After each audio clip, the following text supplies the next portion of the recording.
मेरे चाचा मुझे बचपन से ही बहुत पसंद थे और मैं उनके बहुत करीब थी। अपने मम्मी पापा से भी ज़्यादा। आहिस्ता आहिस्ता मैं बड़ी होती गई और मेरी और मेरे चाचा की दोस्ती भी गहरी होती चली गई। उस वक्त मैं नई नई जवानी में कदम रख रही थी और अपनी सहेलियों से मर्द और औरत के बीच के रिश्ते के बारे में नई नई बातें सुन रही थी। चाचू से दोस्ती इतनी गहरी थी कि मैं अपने चाचू से हर बात कर लेती थी, मगर वो मुझे टाल देते थे। मगर मुझे चाचू से बातें करके बहुत ज़्यादा सुकून मिलता था। फिर एक रात जब मम्मी पापा नहीं थे तो चाचू के सर में बहुत दर्द हुआ। चाचू ने मुझे कहा, सुमन, चाय बनाकर मेरे कमरे में लेकर आओ। मैंने जल्दी जल्दी से चाय बनाई और चाचू के कमरे में चली गई। चाचू ने चाय साइड टेबल पर रखने को कहा। मैं चाय टेबल पर रखकर मुड़ने ही लगी थी कि चाचू ने मुझे दबोच लिया और सारी रात मेरे साथ। मेरा नाम सुमन है और मेरी उम्र 20 साल है। मैंने मैट्रिक कंप्लीट किया तो मुझे आगे पढ़ने का बहुत शौक था, लेकिन मेरे पापा मेरे आगे पढ़ाई के खिलाफ थे। मैंने मम्मी और चाचू से कहा कि मैं आगे पढ़ना चाहती हूँ, तो आप दोनों प्लीज़ मेरी मदद करें और मेरे पापा को राज़ी करें। मम्मी ने अपनी तरफ से बहुत कोशिशें की, लेकिन पापा नहीं मान रहे थे, क्योंकि उनका कहना था कि आजकल कॉलेज में पढ़ाई कम, आस की ज़्यादा चलती है। तभी मेरे चाचा ने पापा को समझाया और एक तरह से मेरी गारंटी ली कि मैं ऐसा कुछ भी नहीं करूँगी और सिर्फ पढ़ाई ही करूँगी। तब जाकर पापा मेरे कॉलेज जाने के लिए मान गए और चाचू से कहा कि आज से सुमन की जिम्मेदारी तुम्हारी है। अगर उसने कुछ उल्टा सीधा किया जिससे इस घर और ख़ानदान की इज्जत को कोई दाग लगा तो सुमन के साथ साथ तुम्हारी भी खैर नहीं। चाचा ने पापा को कहा कि भाई साहब, आप फिक्र ना करें, मैं सुमन की हर हरकत पर नज़र रखूँगा। मुझे उस वक्त पता नहीं था कि चाचू के दिल में क्या है और वह मेरी इतनी तरफदारी क्यों कर रहे हैं। लेकिन मज़े की बात तो ये हुई कि मैंने कभी सोचा नहीं था कि मेरे चाचू से दोस्ती इतनी आगे चली जाएगी। खैर, कुछ ही दिनों में चाचू ने मेरे साथ जाकर मेरे कॉलेज में दाखिला कर दिया। पहले पहले तो मैं खूब दिल लगाकर पढ़ाई करने लगी और कॉलेज में किसी के साथ ज़्यादा घुली मिली नहीं थी। जो भी कॉलेज में होता रात को चाचा को बता देती। चाचू भी मेरे साथ बहुत फ्री होने लगते और अब मुझको लगता वह मुझे बहुत अजीब नज़रों से देखते हैं, क्योंकि उनकी बीवी गांव में रहती थी और वह नौकरी के सिलसिले में हमारे घर रहते थे। फिर कॉलेज में मेरी एक लड़की से दोस्ती हो गई, जिसके साथ दोस्ती करने के बाद मेरी ज़िंदगी में बदलाव आया, क्योंकि उस सहेली ने मुझे बताया कि उसकी मंगनी हो चुकी है। उसने मुझे एक दिन अपने मंगेतर से मिलाया भी, ताकि मेरी सहेली ने मुझे बताया हमारी शादी तय हो चुकी है। इसलिए हम दोनों एक दूसरे के साथ हर हद पार कर चुके हैं और अब हम दोनों में कोई पर्दा नहीं है। उसके बाद मैं अपनी उस सहेली से वह सब कुछ भी जानने लगी जिसे जानने की अभी शायद मेरी उम्र नहीं थी, या फिर मेरी उम्र ऐसी थी कि मैं सब बातें जानकर आसानी से गलत रास्ते पर चली जाती। और फिर ऐसा ही होने लगा। मुझे भी इन बातों में दिलचस्पी होने लगी। मेरी किसी लड़के से तो दोस्ती नहीं थी, इसलिए मैं जब ऐसी बातें सोचती तो मेरे दिमाग में खुद खुराफाती बातें सोच रही होती। वह मेरे चाचू हैं, लेकिन फिर चाचू की बातें और उनका रवैया भी मेरी इस सोच को बढ़ावा दे देता। लेकिन चाचू के दिल की बातें मैं अब भी नहीं जानती थी। कभी कभी तो मुझे लगता था वो भी शायद यही सब सोचते हैं, लेकिन कभी कभी उनका रवैया मुझसे बिल्कुल सख्त हो जाता और वो मुझे याद दिलाते कि तुम्हारे पापा कितने सख्त हैं और अगर तुमने कोई भी गलती की तो तुम्हारे साथ साथ मेरा भी बुरा हाल कर देंगे। उनकी ये बातें सुनकर मैं खुद को कंट्रोल करती, लेकिन कहते हैं ना कि जवानी तो अंधी होती है। मैं जैसे ही कॉलेज जाती फिर वही सब बातें सुनने को मिलती। फिर मैं कॉलेज से घर वापस आकर अपने दोस्तों की बताई हुई बातों को सोचने लगती। उस दिन मेरे चाचू जब से वापस आए तो आकर मेरे पास बैठ गए। क्या सोच रही हो सुमन? वह भी इतनी गहराई से। मैंने चाचू की तरफ एक अदा से देखा और उनसे कहा, वो चाचू, आपको पता है मेरे दोस्त ने मुझे आज क्या बताया है? हर बार की तरह आज भी मैं चाचू से अपने दिल की बात शेयर करने लगी।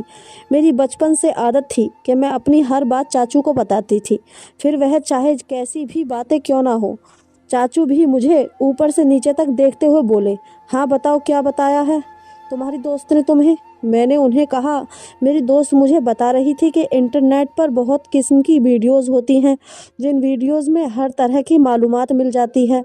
तो मैं ये कह रही थी कि आपके पास भी तो मोबाइल है और साथ ही नेट का पैकेज भी लगाते हो, तो आपने भी वो वीडियोस देखी होंगी। तो क्यों ना हम दोनों मिलकर वीडियोस देखें और इंटरटेनमेंट हासिल करें। मैंने ये बात अपना चेहरा चाचा के नज़दीक लाकर सरगोशी वाले अंदाज में कही। वो फटी हुई निगाहों से मेरी तरफ देखने लगे। मुझे लगा जैसे वो मुझे अच्छी खासी डांट लगा देंगे, लेकिन फिर अचानक उन्होंने मुझे गौर से देखा और फिर शायद दिल ही दिल में कुछ फैसला किया हो, और फिर वह मुस्कुरा पड़े और मुझसे सरगोशी वाले अंदाज में कहने लगे, ऐसी बातें अपनी मम्मी और पापा के सामने मत करना, वरना तुम्हारा बाप तुम्हारा तो बुरा हाल करेगा ही, मगर साथ में मुझे भी घर से निकाल देंगे, क्योंकि मैंने तुम्हारी जिम्मेदारी ली हुई है और फिर मेरे लिए यहाँ रहने ही प्रॉब्लम बन जाएगा। बाकी रही वीडियोस देखने की बात, तो तुम रात के वक्त मेरे कमरे में आ जाना, मैं तुम्हें हर किस्म की वीडियो दिखा दूंगा। चाचू की आंखों में एक चमक, एक शरारत थी जो उस वक्त मुझे समझ नहीं आ रही थी। उसके बाद चाचू अपने कमरे में चले गए और मैं पढ़ाई करने लगी और आने वाले वक्त के बारे में सोचने लगी। मेरा दिल अब किताबों में नहीं लग रहा था और बस रात को क्या होगा यही सोचने लगी। लेकिन पढ़ाई करना भी बहुत ही ज़रूरी था, क्योंकि पढ़ाई के मामले में चाचू बहुत सख्त थे और मुझे कहते थे सबसे पहले तुम्हारी पढ़ाई और बाकी मौज मस्ती बाद में। और उनका कहना था कि अगर तुम पढ़ाई में अच्छी रहोगी तो तुम्हारे पापा भी समझेंगे कि मेरी बेटी वाकई ही कुछ कर सकती है, और फिर तुम्हारी आज़ादी के दरवाजे तुम्हारे लिए खुलते चले जाएंगे। और उनकी ये बात मुझे भी बिल्कुल ठीक लगती थी, इसलिए मैंने अपने दिल से सारी बातें निकाली और मन लगाकर अपना कॉलेज का काम करने लगी और जल्दी जल्दी सारा काम ख़त्म कर दिया। जैसे जैसे रात करीब आ रही थी मेरे दिल में भी हलचल हो रही थी। फिर जब मैं सारे कामों से फ्री हुई तो रात को देर से मैं चाचा के कमरे में चली गई। मैं जब कमरे में गई तो चाचा लड़कियों की मैगजीन देख रहे थे। मुझे देखते ही वह मुस्कुराने लगे और उन्होंने वह मैगजीन छुपा दी। सर्दियों का मौसम चल रहा था और दिन पे दिन सर्दियां बढ़ती ही जा रही थीं। आज रात तो सर्दी बहुत ज़्यादा थी, इसलिए मैं जाते ही चाचा के बिस्तर में घुसकर चाचा के पास जाकर बैठ गई और चाचू से कहा, अब मुझे जल्दी से वो वीडियोस दिखा दें, नहीं तो फिर पापा के आने का टाइम हो जाएगा। फिर चाचू भी बिना टाइम वेस्ट किए मुझे वीडियो दिखाने लगे। वीडियोस देखते ही मेरे अंदर मुझे कुछ हरकतें महसूस होने लगी, लेकिन इत्तेफाक से हमने अभी चंद वीडियोस ही देखी थी कि पापा हमारे कमरे में आ गए। पापा आते ही मुझसे कहने लगे, इतनी रात के वक्त चाचू के कमरे में क्या कर रही हो, चलो जाओ अपने कमरे में। पापा क्योंकि बहुत ही सख्त मिजाज के थे और मैं उनसे काफ़ी डरती भी थी, तो जैसे ही पापा ने सख्त अंदाज में कहा मैं सब कुछ भूल गई और जल्दी जल्दी से अपने कमरे में आ गई। मैंने सोचा जैसे ही पापा चाचू के कमरे से निकलकर अपने कमरे में जाएंगे तो मैं फिर से चाचू के कमरे में चली जाऊंगी। लेकिन उस रात पापा को चाचू से शायद कोई ज़रूरी काम था, इसलिए पापा काफ़ी टाइम उनके कमरे में बैठे रहे। इंतज़ार करते करते मुझे पता ही नहीं कब नींद आ गई और पता नहीं पापा कब चाचू के कमरे से बाहर निकले थे। दूसरे दिन कॉलेज से लौटने के बाद मैं बेसब्री से रात का इंतजार करने लगी, क्योंकि मैंने कुछ वीडियोज़ देख जो ली थी। खैर जैसे तैसे करके मैंने वक्त काटा और जब टाइम हुआ तो मैं चाचू के कमरे में वीडियो देखने के लिए चली गई। मगर ये क्या, चाचू ने कहा अभी मैं अपने ऑफिस का एक ज़रूरी काम निपटा रहा हूँ, ऐसा करो तुम थोड़ी देर बाद मेरे कमरे में आ जाना, मैं तुमको वीडियो दिखा दूंगा।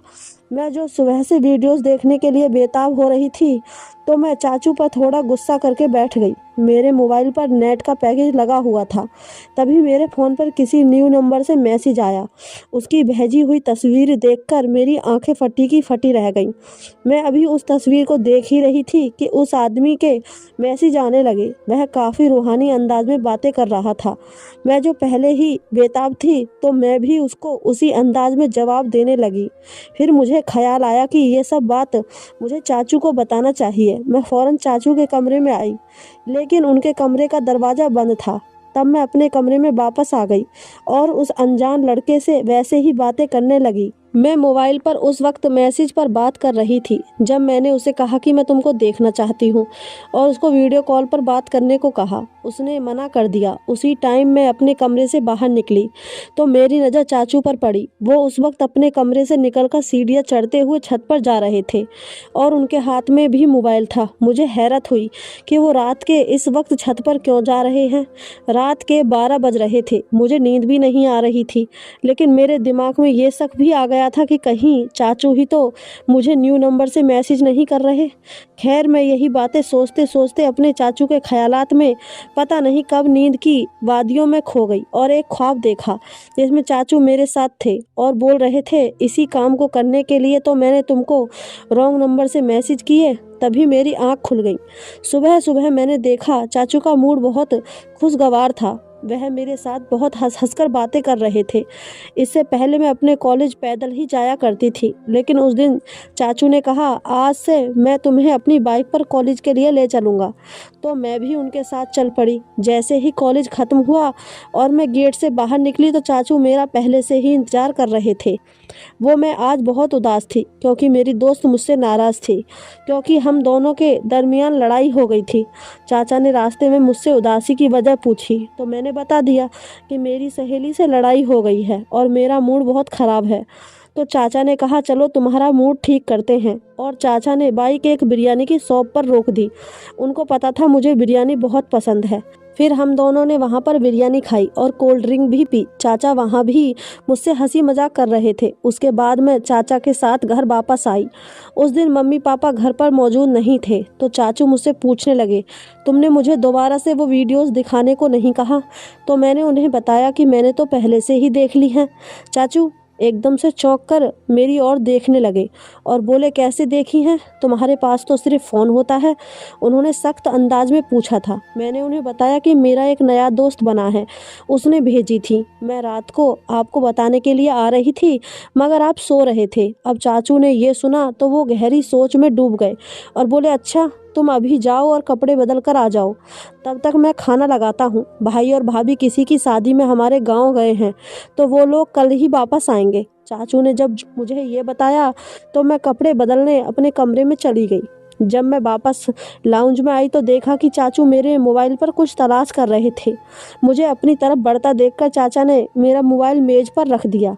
फिर हम दोनों ने एक साथ मिलकर खाना खाया। मैं खाना खाते वक्त चाचू की तरफ देखती तो मुझे लगता कि चाचू मुझे अजीब निगाहों से देख रहे हैं। मुझे ऐसा लग रहा था कि वह मुझसे कुछ कहने की कोशिश कर रहे हैं मगर कह नहीं पा रहे थे। मैं दिल ही दिल में सोचने लगी, चाचू कह भी दो, मैं आपको मना नहीं करूँगी। फिर मेरी नज़र चाचू के चेहरे से हटकर अपने मोबाइल पर पड़ी, क्योंकि मैं आज भी उस अनजान लड़के के मैसेज का इंतज़ार कर रही थी। आज उसने अभी तक मुझे मैसेज नहीं किया था और चाचू भी फिलहाल कुछ कहने से हिचकिचा रहे थे। तभी मैंने मोबाइल उठा लिया और खुद ही उस नंबर पर मैसेज करने लगी, मगर मेरे चाचू ने मेरा हाथ से मोबाइल छीन लिया। मुझे लगा शायद उन्हें जलन हो रही है। तभी चाचू बोले, सुमन, खाना खाते वक्त मोबाइल इस्तेमाल करना बिल्कुल भी अच्छी बात नहीं है, इसलिए फ़िलहाल मोबाइल मुझे दे दो। उन्होंने कहते हुए मेरा मोबाइल अपने पास ही रख लिया। मैंने जल्दी जल्दी खाना ख़त्म किया और चाचू से कहा, अब तो मेरा मोबाइल मुझे वापस कर दें। तब उन्होंने कहा, दे दूँगा मगर बाद में, अभी तुम ऐसा करो कि बर्तन समेट कर मेरे कमरे में आ जाओ। मैं खुश हो गई कि शायद जलन में आकर आज चाचू मेरी ख्वाहिश ज़रूर पूरी कर देंगे। मैंने ऐसा ही किया। जल्दी जल्दी बर्तन समेटे, फिर कॉलेज का काम भी ख़त्म किया और रात के 9 बज रहे थे जब मैं चाचा के कमरे में आई और उनसे कहने लगी, अब तो मुझे मेरा मोबाइल दे दो, मुझे उस दोस्त से बात करनी है। चाचू ने कहा, मेरे सर में बहुत दर्द हो रहा है, जाओ पहले मेरे लिए अच्छी सी चाय बनाकर लाओ। मैं चाय बनाने चली गई। कुछ देर बाद चाय बनाकर मैं कमरे में आई और चाय टेबल पर रख दी और मुड़कर जाने ही लगी। तब चाचू ने मुझे बाजू से पकड़ लिया और बोले, आज रात तुम मेरे कमरे में ही रुक जाओ। मैं खामोश निगाहों से उनकी ओर देखने लगी, क्योंकि आज रात मुझे उस लड़के से वीडियो कॉल पर बात करनी थी और तभी वह मुझसे हकीकत में मिलने वाला था। मैंने जानबूझकर चाचू को उकसाने के लिए ये बात कह दी कि मैं अपने कमरे में जाऊंगी और अपना बाजू उनसे छुड़ाकर कमरे से बाहर जाने लगी, मगर चाचू ने मुझे जाने से रोक दिया और बोले, मैंने जो कहा है इतना ही करो। उन्होंने सख्त लहजे में कहा था और मुझे अपने बेड पर लिटा दिया। मैं भी डर के मारे लेट गई। फिर सारी रात चाचा ने मेरे साथ जो सुलूक किया वह मैं कभी सोच भी नहीं सकती थी। वह काफ़ी देर तो मेरा मोबाइल इस्तेमाल करते रहे और मुझे सोने भी नहीं दिया। जब रात के 12 बजे तो उन्होंने मुझे कहा, तुम देखना चाहती हो ना कि वो लड़का कौन है जो तुम्हें वीडियोज़ और तस्वीरें भेजता है? चाचू की बात सुनकर मैं खुश हुई और बोली, हाँ मैं देखना चाहती हूँ। चाचू ने मेरा मोबाइल मेरे हाथ में थमाया और कहा, देखो उसको। तो उसकी तस्वीर देखकर मेरे होश उड़ गए, क्योंकि वह लड़का मेरी दोस्त का मंगेतर था। मैं फटी फटी आंखों से चाचू की ओर देखने लगी। मेरी आंखों से आंसू निकल पड़े। फिर चाचू बताने लगे कि तुमने जब मुझे उस लड़के के बारे में बताया तो मैं समझ गया था कि ज़रूर कोई तुम्हें बेवकूफ़ बना रहा है। तभी मैंने तुम्हारे मोबाइल से तुम बनकर उससे मैसेज पर बात करना शुरू कर दिया। वो तुम्हारी तस्वीरें बनाकर सोशल मीडिया पर डालने वाला था। अगर मैं उसे ना डराता और धमकी ना देता तो तुम बर्बाद हो जाती और ख़ानदान की इज्जत खराब हो जाती, और तुम्हारे पापा तुम्हारा और मेरा जो हसर करते वो अलग। सुमन, तुम्हारी ये उम्र कुछ अच्छा सीखने की है। ऐसी बुराई वाली बातों और इन कामों से खुद को बचा कर रखो। तुम जब मुझसे ऐसी बातें करती थी तब मैं उन बातों को तुम्हारा बचपना और मजाक समझकर टाल देता था, मगर फिर मुझे एहसास हुआ कि मुझे टालने के बजाय तुम्हें किसी तरह से समझाना चाहिए था। तब भी मैंने तुमसे सख्ती से समझाने के बजाय तुमसे दोस्ती बढ़ाई। अगर उस वक्त मैं तुमसे सख्ती से समझाने की कोशिश करता तो शायद समझने के बजाय तुम बागी हो जाती। फिर तुम मुझसे बातें शेयर ना करती और मुझसे दूर होकर दूसरे लोगों के चुंगल में फंस जाती।